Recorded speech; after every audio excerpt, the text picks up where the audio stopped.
Yeah, so that we've got lots of different bridges planned, but this is the interesting part about it, which we still have to work through with every one of the chains. Some of the chains actually use a system which we have to make a call on, and these are business decisions that have to be made every day.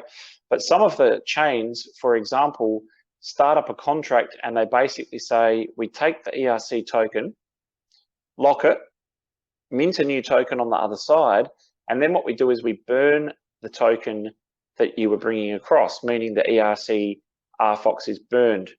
Now, our contract is non-adjustable, meaning if you burn the ERC RFOX token and then we create, for example, let's just say it's a Komodo or RSK or you know, whatever it is, wax, yeah, whatever it is. And then so say we've got our RFOX over on that chain.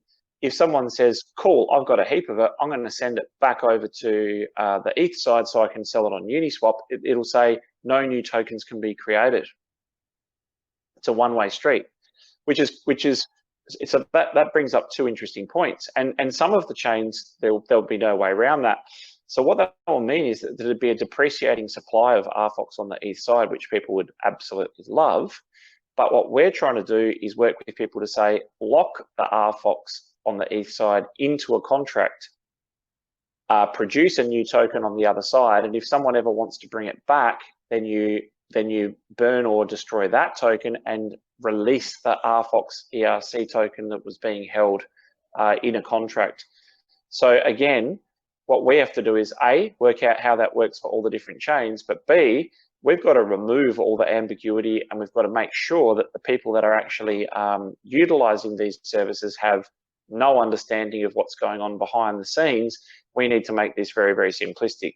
So ultimately, as a user, I want to go to Uniswap, buy some RFOX, see the game that I like, and then say, oh, I want to go play that. I click a button and it basically says credits have been added to your account. Feel free to go ahead and play and buy whatever you like. And as far as the end user is concerned, why do they need to know more? As I always say, I buy an air conditioning unit or a fan, and if I go to turn it on and it says, where would you like to get your electricity from? How much would you like to pay for your electricity? How would you like this electricity to work? This is a very, very something that I don't want to have to deal with. So we're even though that's our philosophy and we talk about that a lot, some people will turn around at some stage and say, why is it taking so long to get to that point? Or why is it so complicated when you've said that your focus would be on making it easy? Well, the simple fact of the matter is some of the infrastructure that we want to use is not there. And hand on heart, I've always, my whole career, been a person who walked in and said, hey, why don't you just do that? That's the most simplistic way to do it. And customers would love this. And then technical people stand there and scratch their head and say to me, do you want to build that? Do you know how much that costs? Do you know how difficult that is to build? And as a person who is an ambassador for the customers, I say, I don't care. Just get it built, work out a way. So what we've realized over the last couple of years is we can't rely on other people to build those things because they're either A, not up to the standard we want, B, take way too long, C, we're dependent completely on other people. I can't go out and say, I'm going to sell t-shirts tomorrow, and then someone says, where are you going to get the t-shirts from? And I say, I don't know, I'll have to find someone, and then can't.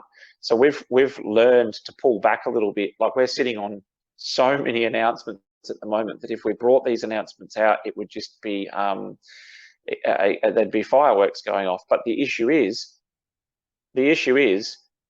it's a balance. I don't know that some of these people that we're dealing with can deliver what they say they're going to deliver. I don't know whether some of these people will produce products of the quality that we want, that are at the COGS type of level.